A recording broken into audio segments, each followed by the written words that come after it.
Hello everyone, welcome to this video presentation about cash and receivable with the presenter team. My name is Eka Xavier Valencia and my colleague Shafa, Assyifa, Evelyn, and Mezaluna.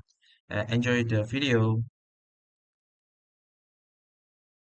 Okay, let's start with the basic one, cash and cash equivalent. First, let's see the cash. Cash is the most liquid asset. It includes coin, currency, bank deposit, negotiable instrument like money order or certified check, and also saving account.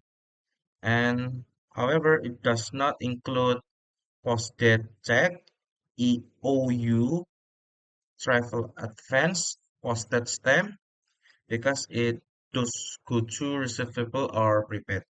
And then we see the cash equivalent under the EIS 7, short-term, highly liquid investment with a maturing of 3 months or less from the date of purchase. Example, treasury bill, commercial paper, and money marketing fund.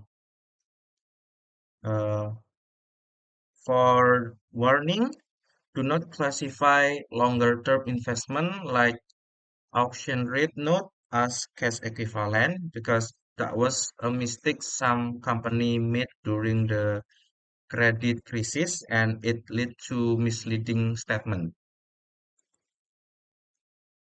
Okay, now we're gonna talk about the restricted cash, compensation balance, and bank overdraft. First, we see the restricted cash is cash set aside for a specific purpose if it will be used within 1 year or the operating cycle. It is a current asset if held longer for plan plan expansion or debt retirement. It is non-current asset. The amount and nature of restricted must be disclosure in the note. And then we see the compensating balance. Compensating balance are minimum balance required by a leader.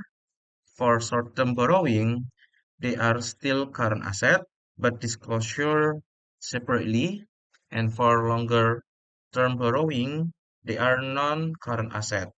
If there's no formal restriction, just disclosure in the notes.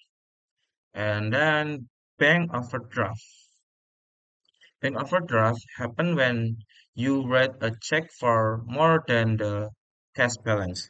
Generally, report them as a current liability. However, under the EIS 7, if the overdraft is repayable on demand and is part of cash management system, for example, offsetting account at the same bank, it may be included as component of cash.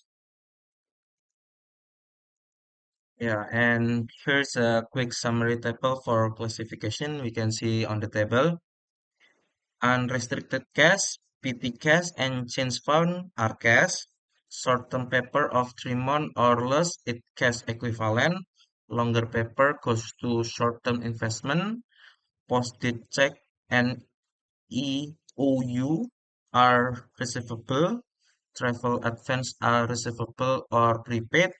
Bank overdraft are generally current liabilities, and compensation balance are current or non-current depending on the borrow term. And finally, we see the evolving issue, cryptocurrency. A modern issue. Cryptocurrency is like Bitcoin. Despite the name, it's not a cash or cash equivalent. The EFREC decided in 2019, the most crypto holding are intangible asset under EIS 38. If held by a broker dealer for sale, it is inventory under EIS 2. So do not put crypto in the cash line. So I will explain about the receivable. So receivable are often referred to as loan and receivable are claims held against customer and other for money, goods or services. For financial statement purpose, companies classify receivable as either current or non-current. So company expect to collect current receivable within a year or the current operating cycle, whichever is longer. They classify all other receivable as non-current. So receivable are further classified in the statement of financial position as either trade or non-trade receivable. Trade receivable is customer often owe a company amounts for goods, broke or service render. A company may subclassify this trade receivable, the most significant item in its current asset, into account receivable and note receivable. Account receivable is oral promise of the purchaser to pay for goods and services sold. They represent open account resulting from short-term extension of credit.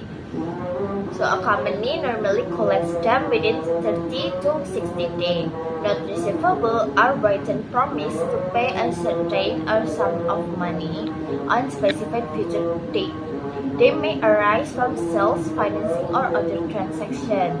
Notes may be short-term or long-term. The second one is non-trade receivable. So it arises from a variety of transactions.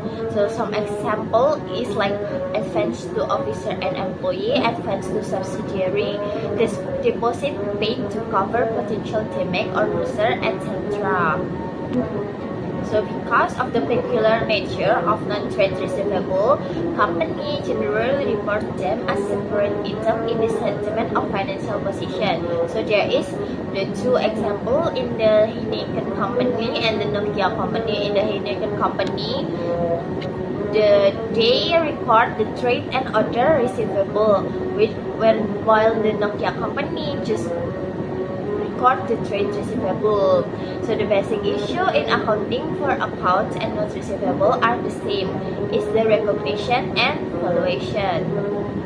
And for this slide, I'll explain about the recognition of account receivable. So as indicated, account receivable generally arise as part of revenue arrangement.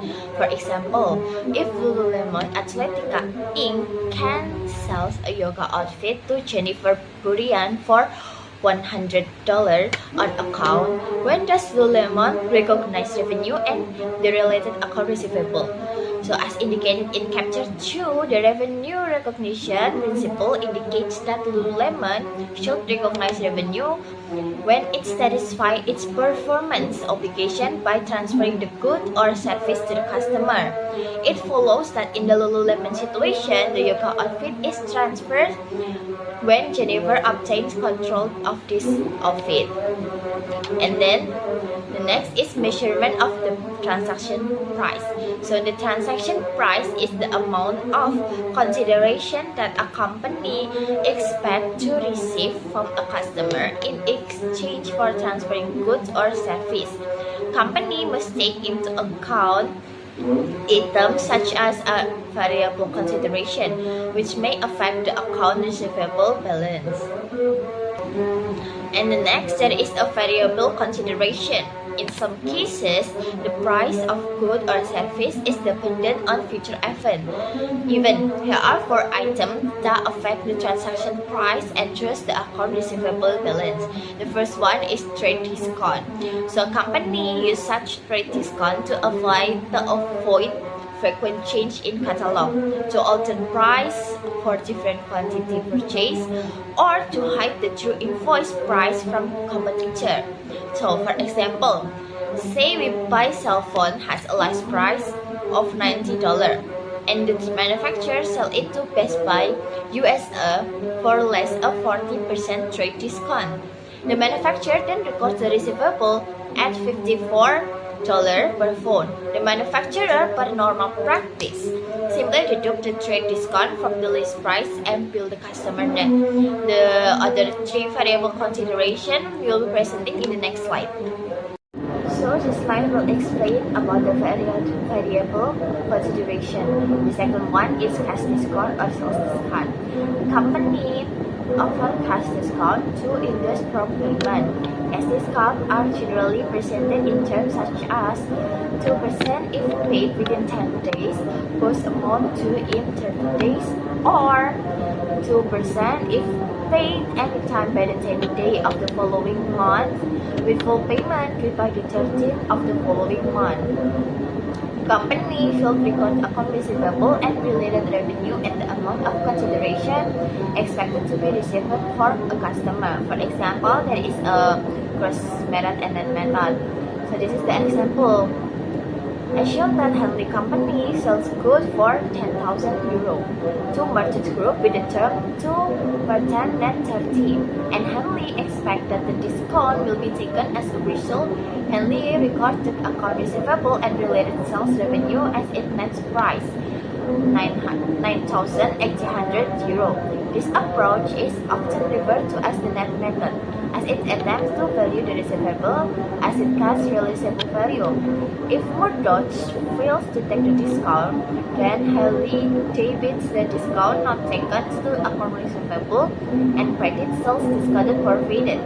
Sales discount provided is shown in the other income and expense section of the income statement.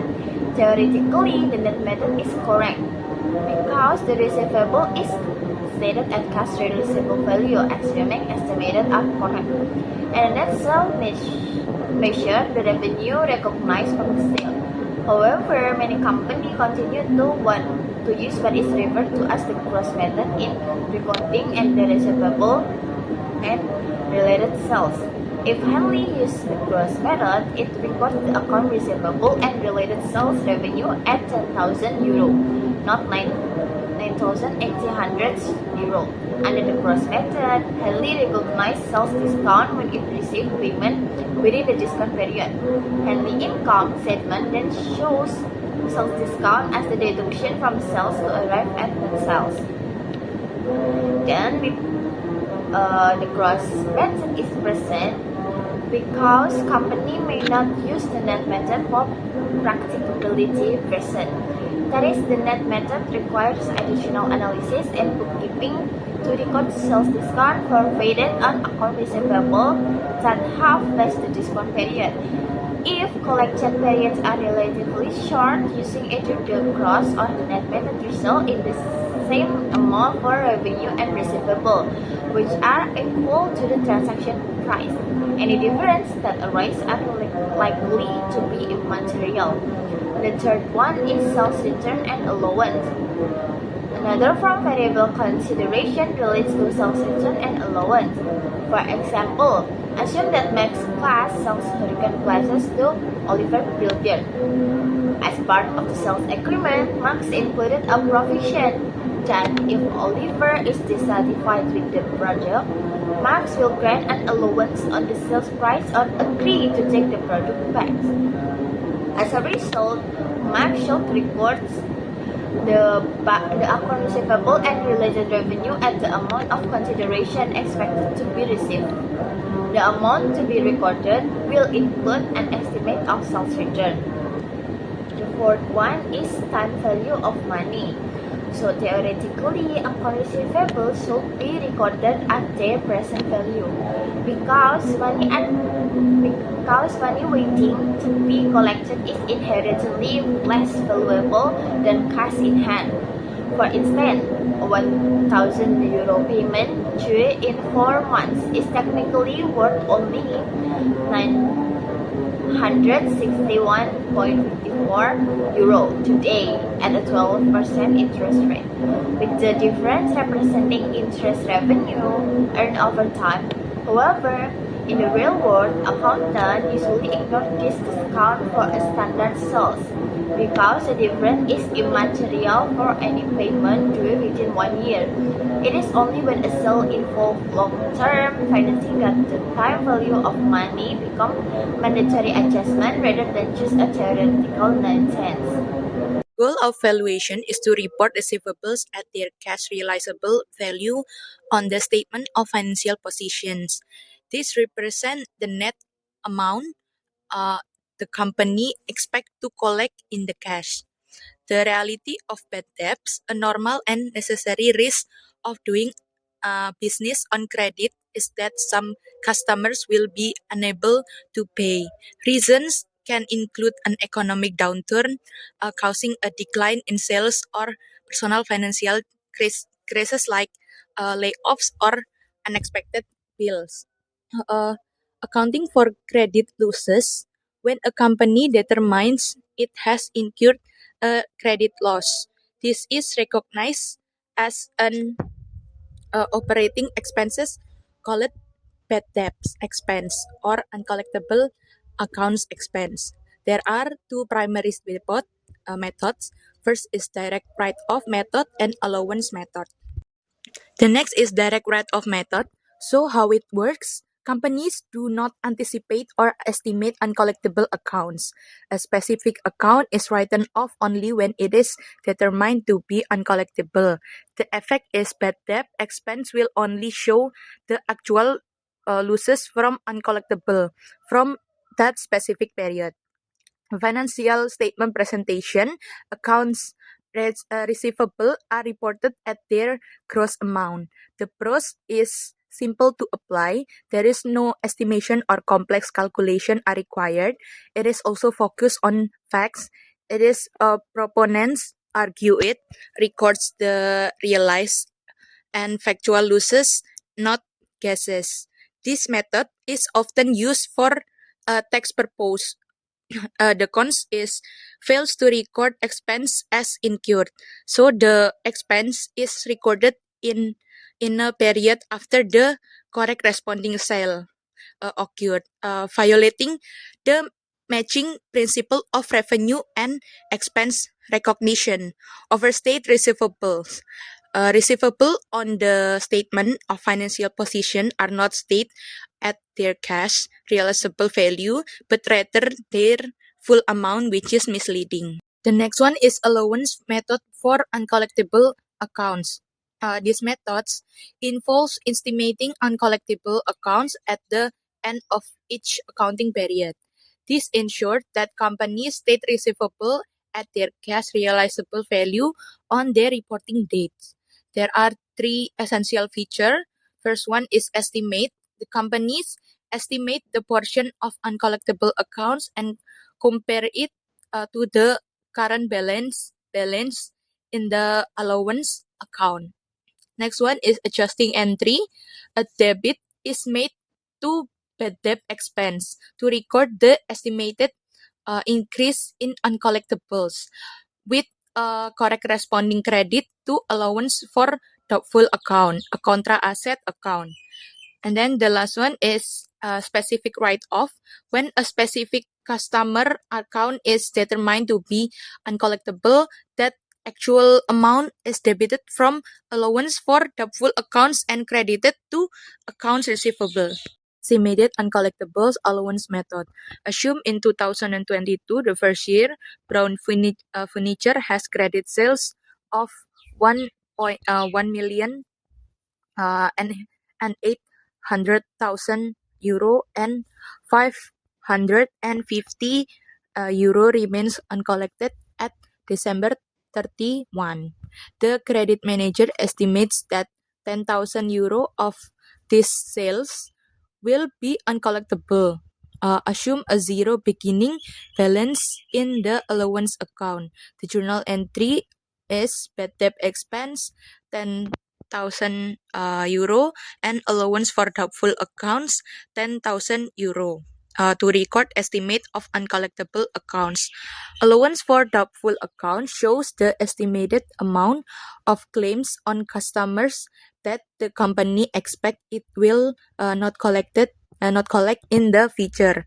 Companies use a contra account instead of a direct credit to account receivable because they do not know which customer will not pay the credit balance in the allowance account will be absorbed the specific write-offs when they occur. The amount of 1,000 and 40 euro represent the cash realizable value of the accounts receivable at the statement date.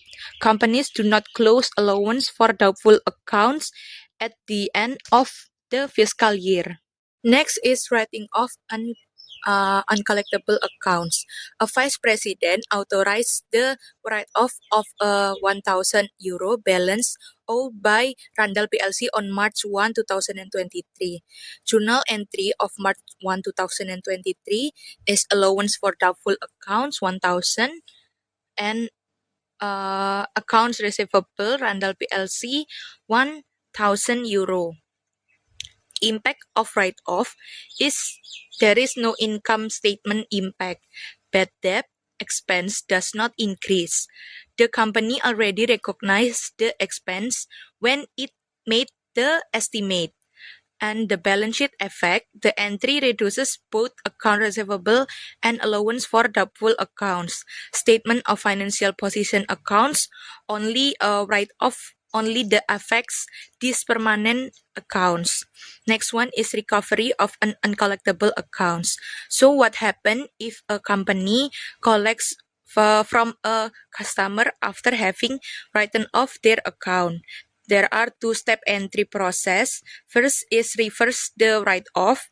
This reinstate the customer's account. Debit account receivable and credit allowance for doubtful account. And the second one is record the collection. Record the cash received as a regular payment. Debit is cash credit and credit is accounts receivable. Like the initial write-off, the recovery only impacts statement of financial position account. The net effect of these two entries is a debit to cash and credit to allowance for doubtful account. Next is estimating the allowance. So estimating are based on past experience or lost historical data and adjusted for current conditions and reasonable forecast. A common procedure is the percentage of receivable approach. There are two approach. First is approach one is composite rate. A company applies a single estimate percentage to its total outstanding receivable to determine the expected uncollectible amount. Approach 2, aging schedule, a more precise method that sets up an aging schedule of accounts receivable, categorizing accounts by how long they are past due. The scenario A is credit balance before adjustment. Assume the allowance account had a credit balance of 800 and the required balance is 26, 6, 1, and 0. The company adds the difference, the 26, 6, 1, and 0 minus 800 equals 25, 8, 1, 0. The entry is bad debt expense 25,810 and allowance for doubtful accounts 25,810. The scenario B is debit balance before adjustment. Assume the allowance account had a debit balance of 200. The company adds the desired balance plus the existing debit balance. So now we will talk about the recognition and valuation of not receivable. Before that, we need to know what is not receivable. So, not receivable is the written promise to pay a certain sum of money at a specific future date. It is negotiable and for customers that have a high risk to not pay at the moment. And we go to the recognition of not receivables. So there's a two type, which is short term and long term. If it's short term, they will record at the face value and there is a less allowance. And if it's long term, it record at the present value of cash expected to be collected. So if we talk about not receivable, there is an interest rate. When our interest rate that we given are called as a stated rate, it's same with the interest rate in market rate, it will be having a face value. But if the stated rate is more higher than market rate, there will be a premium, because our interest will be more, have a high demand. And then the last one, if our stated rate is more lower than the market rate, there will be a discount. And then the first one, we have note issue at the face value. So the present value of the note are equals with the face value, because the market and state rate of interest is the same. Just like, because our state rates because the market rate is the same, so it's just the present value and the face value, it's equal same. So we need to calculate two, which is present value of principal and then present value of interest. After connecting both of these, we need to sum the plus the one and the number two, and then we get the present value. And then for the recording, to record the receipt, we put the not receivable on debit and then cash on credit. If we want to recognize the interest each year, we put the cash on debit and the interest revenue on credit. And now we continue to not issued at the face value. We have three types of it, which is one is zero interest bearing notes. This is a company recorded differences between the future amount and the present value as a discount and amortize it to interest revenue over the life of the notes. So in zero interest, company or the creditor not giving you like implies stated interest rate. So they do not have a stated rate. They just give your money, present money, more lower than the money that you need to pay on future. So just like the example, it's like Jeremiah company receive a 3 years $10,000 zero interest per note. The market rate of interest is 9%. So there is no interest rate given by the creditor, which is Jeremiah company. How to calculate it is we need to knowing the present amount of the $10,000, which is we got it in 7,721.80. After that, we need to know the interest revenue. The interest revenue is knowing by multiply the 7,000 with the market rate of interest, which is in 9%. And after that, we will get the 694, and we will sum to knowing the amount for the next year. For the next year, we knowing by multiply the 7,000 with the interest revenue, which is in 600, and then we get 8,000. And then for the next years, we're just doing the same. And then for the recording, we will put the not receivable on the debit with the amount is not 10,000 but in 7,000. And then cash is also in credit, which is 7,000 too. And then interest record. For the interest record, there is a not receivable on the debit side, and then interest revenue is on credit side. So it's also depend on like each year. For the first year, this interest record is on 600. And we continue to number 2, which is interest bearing note.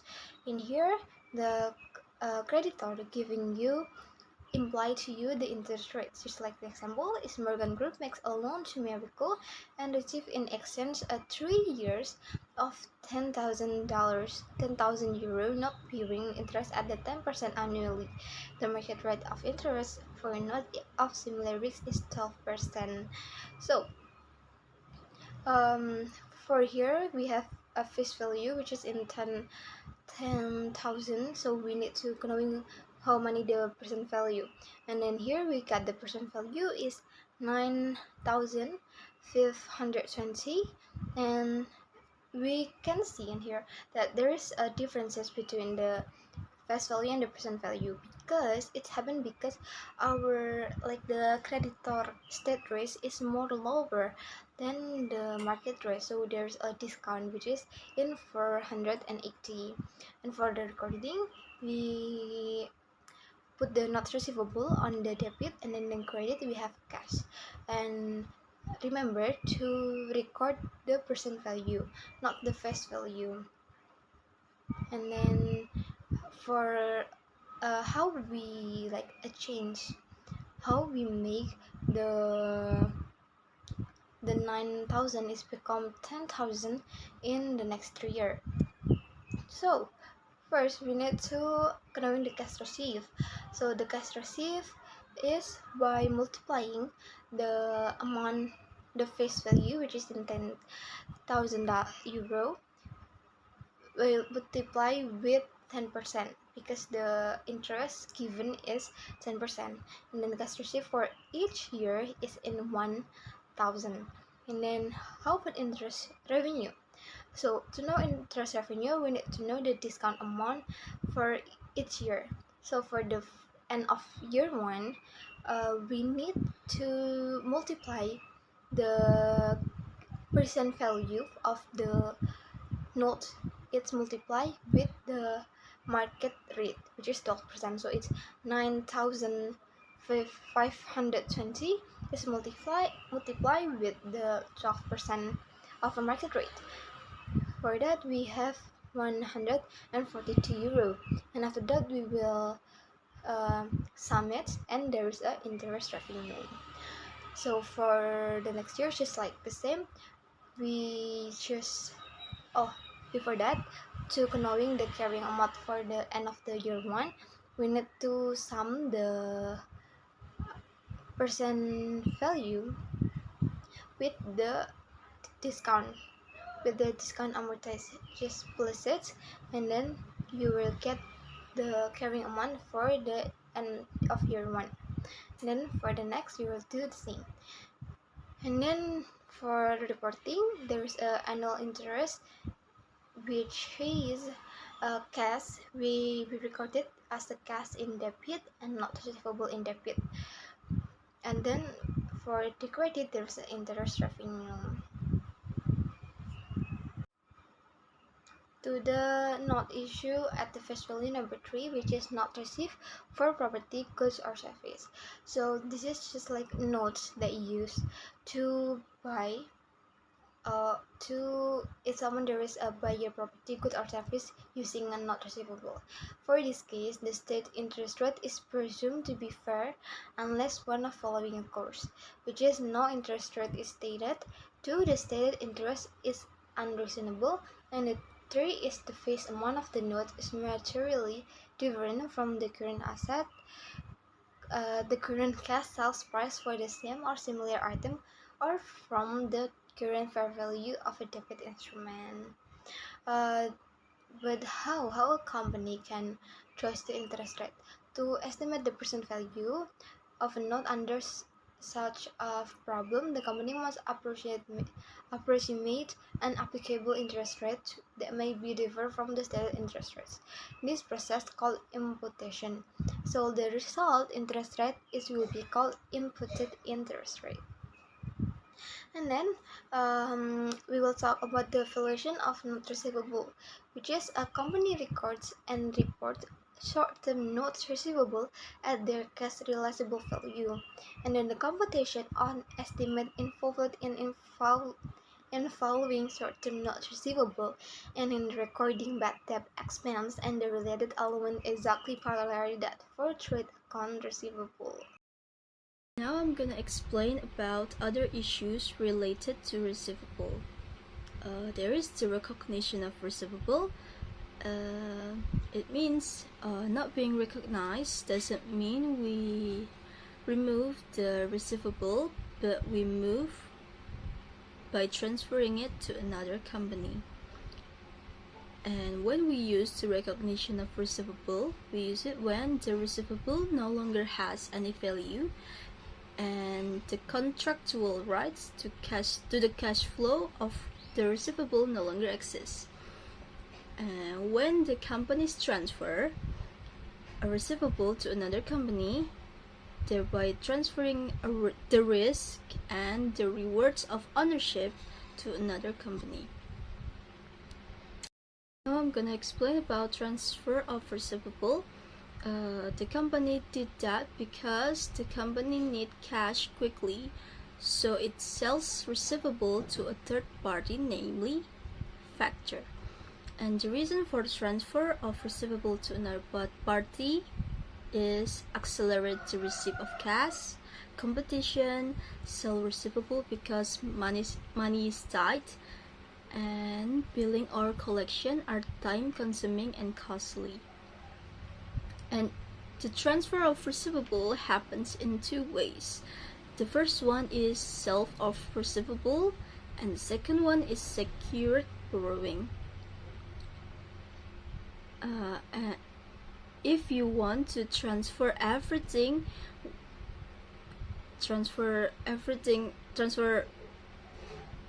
receivable, you can use sales of receivable. But if you cannot transfer everything, you can use secured of borrowing. Secured of borrowing is the company gets money from a third party, but it considered into notes payable. So it's like borrowing money, instead we sell the receivable. And the next slide I will explain about sales of receivable because I have explained the secured borrowing here. I'm gonna explain about sales of receivable. You can see the steps in the slide. The first one is customer place the order to company, and then company requests credit review from the factor, and then after the company requests, the factor is gonna approve the credit, and then the company is gonna ship the goods that customer needed, that customer ordered, and then the factor is giving the advance cash to the company, and then the customer pays for the order to the factor. It's not to the company, it's to the factor. And what is factor? Factor are finance company or banks that buy receivables from business for a fee. And we should know that sale of receivable is divided by two. The first one is sales without guarantee. Sales without guarantee is purchaser assumes risk of collection and absorb any credit losses, and transfer is outright sales of receivable.